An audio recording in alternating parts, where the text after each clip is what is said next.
The Britons who stayed. Qaddism requested, and the British government agreed, that a number of their officers should remain in Pakistan to create the armed services, to be governors of provinces, and administrative officials in the government. The navy, the army, and the air force were therefore all formed and magnified under British commanders. Mr. Jinnah had not been one of the hasty reformers who wrote "Quit India" on the wall. Long before partition, he had hoped to use British officials in making his Muslim state. He even knew which ones he wished to retain, and for how long. He said to General Sir Douglas Gracie, 10 years is the limit I have fixed for asking the British officers to stay. This peremptory decision involved the private inclinations of Britons, who were already tired with the long wrangle of Indian affairs, and anticipating the courtesies of a small house in an English shire. But when they were asked, they stayed. Quaid named them. He said to Lord Ismay, I want Sir Archibald Rowlands to be my financial adviser. I want Sir George Cunningham to be governor of the northwest frontier. I want Sir Francis Moody to be governor of West Punjab. I want Mr. Jinnah knew exactly what he required from each of these men, whose love of India might interest some historian of the future, seeking for the quiet theme of the humanities, moving through the clamour of political history. Sir George Cunningham had already retired to become rector of St. Andrews University. When the request arrived for him to return and begin again, he answered, I'll come. 2 days after partition, the Qaid proved that this devotion of the British was not to be used without respect and appreciation, as far as he was concerned.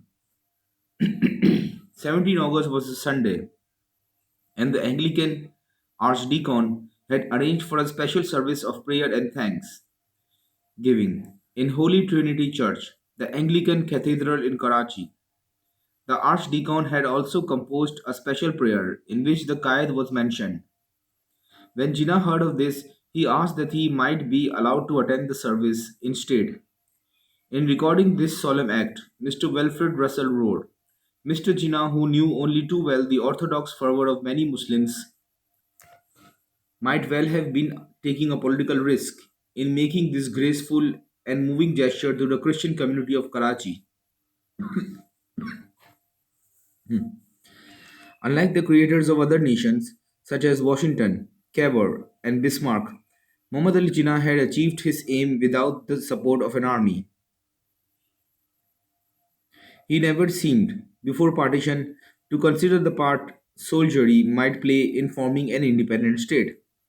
General Sir Frank Meserve, the first commander in chief of the Pakistan Army, has said Jinnah was not really interested in the army. He had no ideas on the subject and said to me, I have no military experience. I leave that entirely to you and Liaquat. There was a nice episode revealing Jinnah's attitude to military authority when he attended a march past in Dhaka in March 1948. When he stood up to take the salute, he was some 3 feet out of position. The commander in chief whispered, You must stand here, sir. Why? Asked Qaid-e-Azam. Because this is a military occasion. Very well, replied Jinnah and moved up.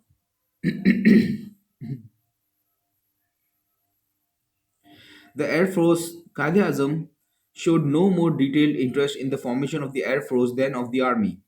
To him, aircraft were merely a means of traveling quickly from one place to another.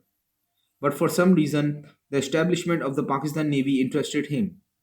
One naval officer explained this by recalling that Jinnah had been concerned with ships and docks 30 years before, when he had been lawyer to a seamen's and firemen's union in Bombay.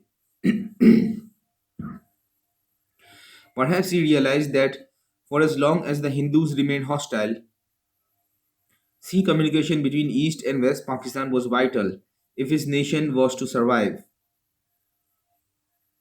This is a more reasonable explanation of the lively interest he took in the task that fell to dear Admiral J. W. Jefford, who took over Pakistan's navy on 13 August. He began with one frigate, two minesweepers, and some coastal craft lying alongside the docks in Karachi. one frigate at sea, and two more frigates and four minesweepers still held in Bombay for refitting. There were two shore bases in Karachi, but no administrative or repair facilities, stores, or ammunition. There were only two Pakistani officers who had served in the Navy for more than 8 years. A headquarters staff was created and a base built, with naval and ordnance stores. East Pakistan, 1,000 miles away, had no naval station. The Hindus would permit no land communication between the two Pakistans. So the admiral flew a complete wireless station and crew to Chittagong, where a base was ultimately built. This was the spirit in which this robust, imaginative sailor set about creating a navy out of nothing. The admiral remained in Pakistan 5 years, during which he achieved not only the establishment of a young naval power, but also the genesis of a tradition. Before he departed for England, the ratings of the Pakistan Navy drew lots, so that 1,000 of them could entertain him to dinner in a cinema in Karachi. Such a man was likely to enjoy the trust of Qaid Azam.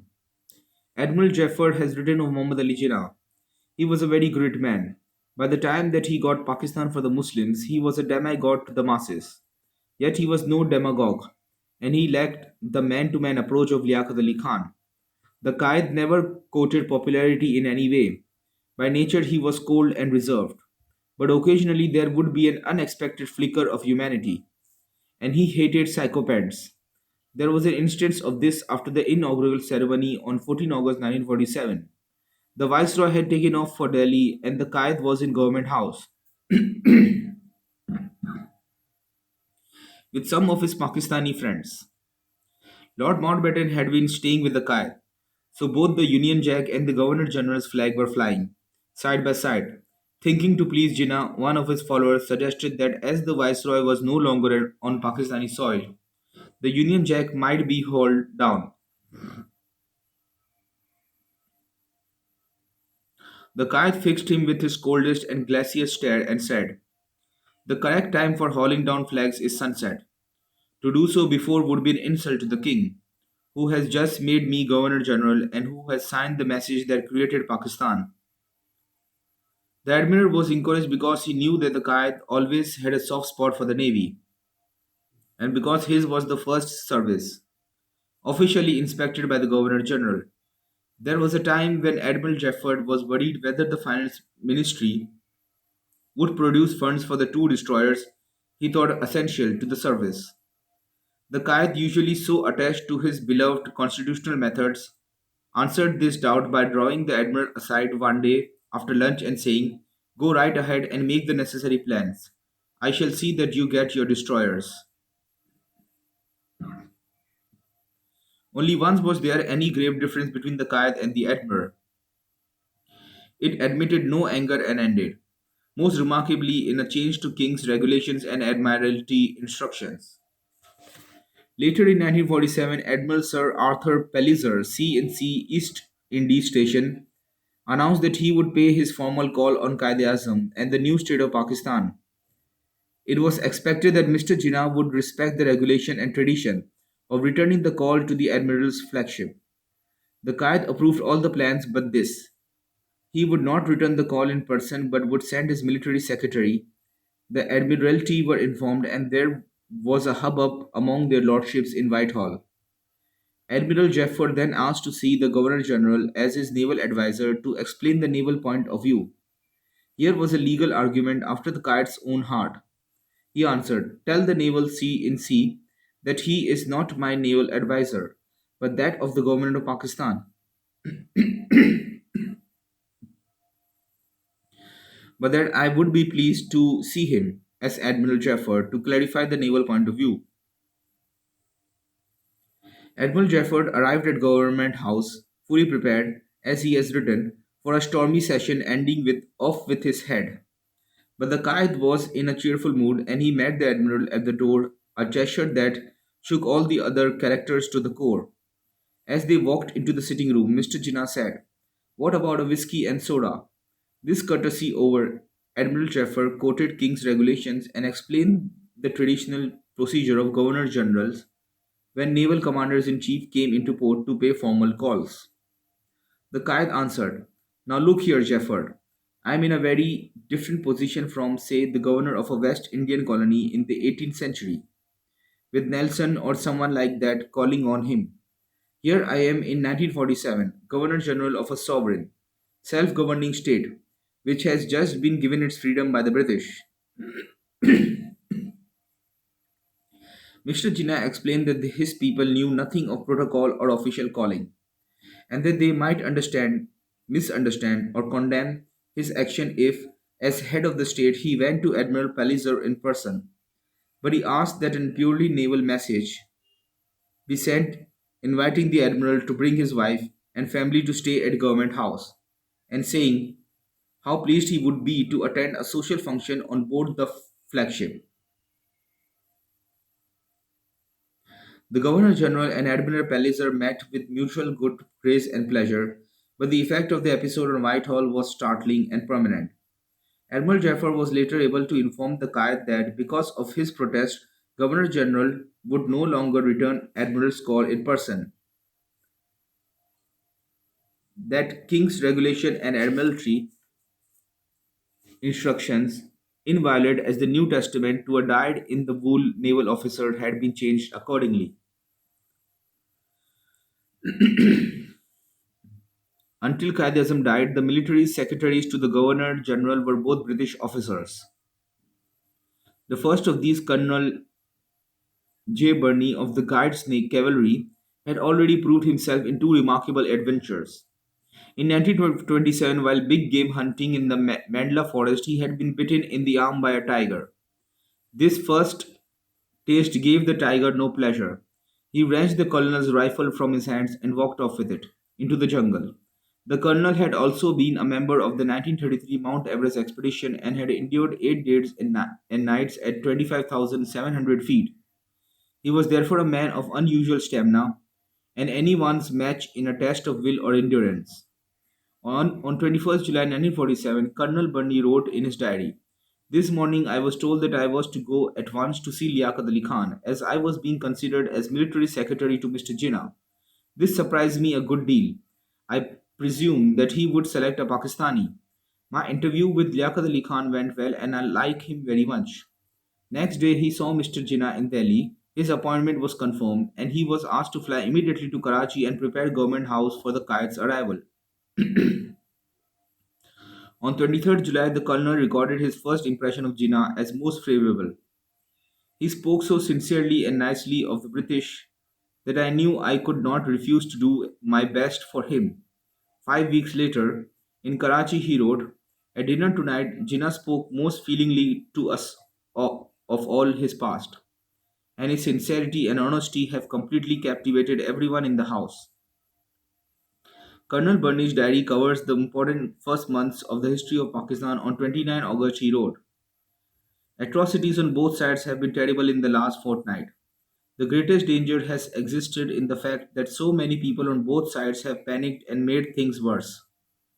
There are thousands of refugees of both communities in camps, both in India and Pakistan, whose homes have been burned to the ground and who have lost everything they possess.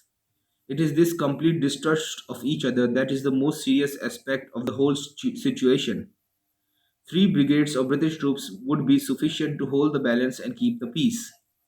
But unfortunately, this is no longer possible.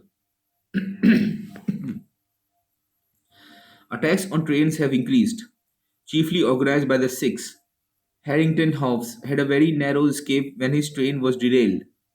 After making their way on foot to the nearest railway station, the train was looted by 200 Sikhs, who had previously killed the entire staff of the station. He managed to get most of the passengers onto the roof of the station, where 24 hours later they were rescued by a relief train. I never go unarmed now. In the Kayak's company, naturally, a certain group of terrorists have sent in their threats that they will get him sooner or later.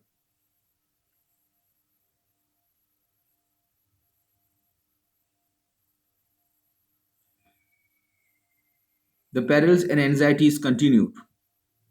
During a top level party given by Qaeda Azam on 7 September, where some 50 people came to meet the Sheikh of Kuwait, There was a demonstration at the gates of Government House. Colonel Burney had to leave the party, a pleasant affair held near the swimming pool, to quell some 300 employees of the Secretariat who demanded to see the Qaid. The colonel wrote,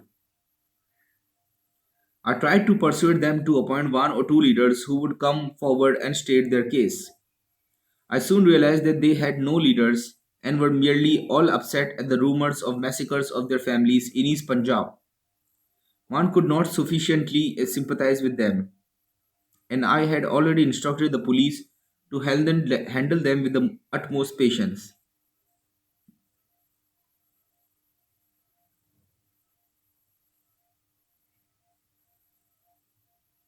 They declared they would not leave until the Qaid came and spoke to them.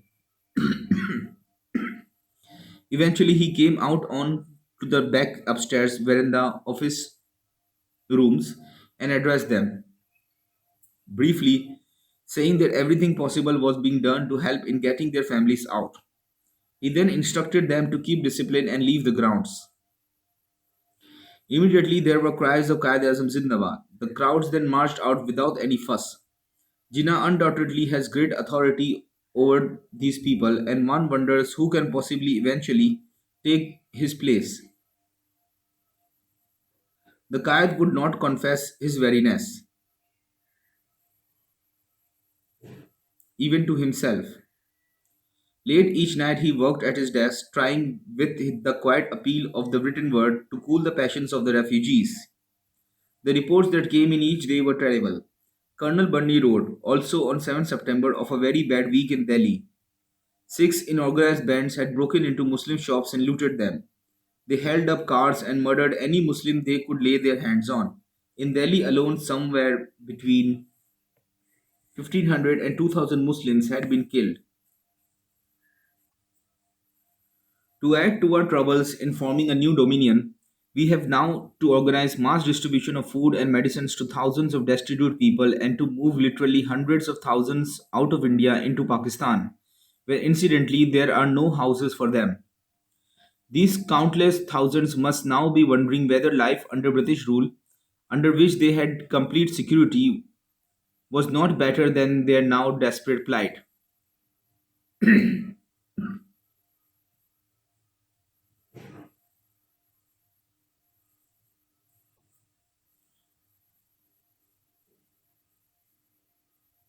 The last year of Muhammad Ali Jinnah's life was saddened by his despair over the fate of Kashmir. Lord Mountbatten had advised the rulers of the 565 Indian states to accede to one or the other of the new dominions before the transfer of power. Their choice of Pakistan or Hindustan had been determined by expediency, by their geographical position in relation to the new frontiers, or by the predominance of Hindus or Muslims in their population.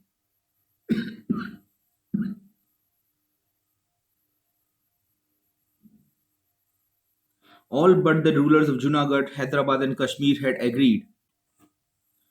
The fortunes of beautiful Kashmir, the source of three of the great rivers that succor West Pakistan, were governed by different factors. The chief and most alarming was that this predominantly Muslim state was ruled by a Hindu Maharaja, an insensitive despot both rich and powerful. There was also in Kashmir a ruling class of Hindus, Kashmiri Brahmins, whose loyalties drew them towards Hindustan.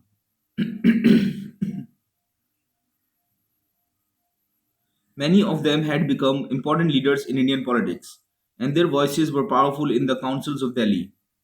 Chief of them was Pandit Nehru, whose emotions over his native land were described when he said to a British army officer, in the same way that Calais was written on Mary's heart, Kashmir is written on mine.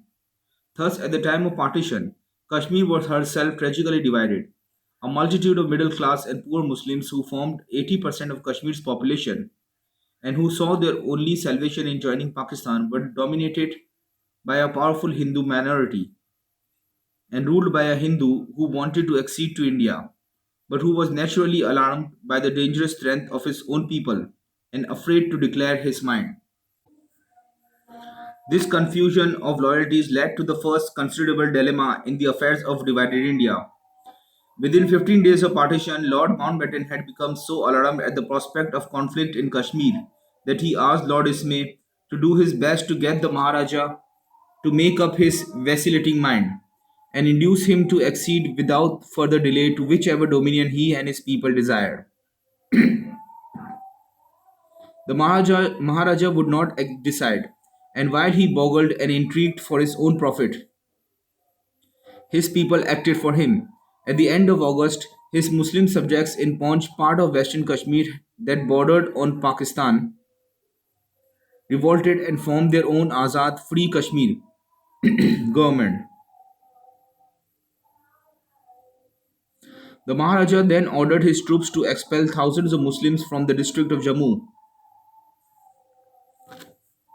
On 24 October, news reached Qaid-e-Azam in Karachi that 5,000 guerrilla tribesmen from the northwest frontier had crossed into Kashmir to help their fellow Muslims.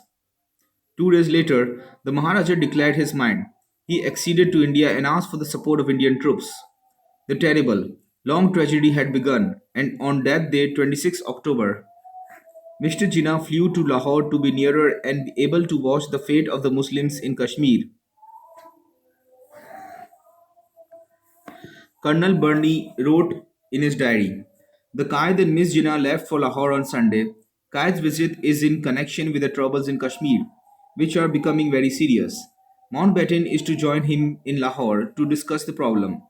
The whole situation is really shocking. The root of the matter is that neither community has the slightest confidence in the other. They both thoroughly distrust each other. Jinnah has many high principles, and many of his apparent indecisions are due to the fact that he is in doubt as to what line is the correct one to follow. He refuses to decide until he has sifted the question from every point of view. His principles, although broadcast to all and sundry, have little apparent effect on his people. We must not forget that some of them, in fact, millions, have lost everything they possessed and are desperate, and so easily led to senseless revenge. Two phrases from this entry in Colonel Burner's diary apply grimly to the task that the Qaid had to face when he arrived in Lahore. The colonel wrote of Jinnah's refusal to decide until he had sifted the question from every point of view, and of senseless revenge. As Governor General, he had to sift a question of dreadful magnitude. Immediately, Indian troops were being flown into Kashmir, and the land was horrible with senseless revenge. The Qaid wished to send in his half formed army to protect the Muslims. Field Marshal Sir Claude flew to Lahore at an hour's notice and reasoned with the Qaid. He explained that the presence of Indian troops in Kashmir was justified since the Maharaja had acceded. Any action by the Pakistani army would force him to withdraw all British officers, including the commander in chiefs of both India and Pakistan. The desperate move was abandoned. Soon after this crisis, the Qaid, melancholy and ill, was obliged to stay in bed.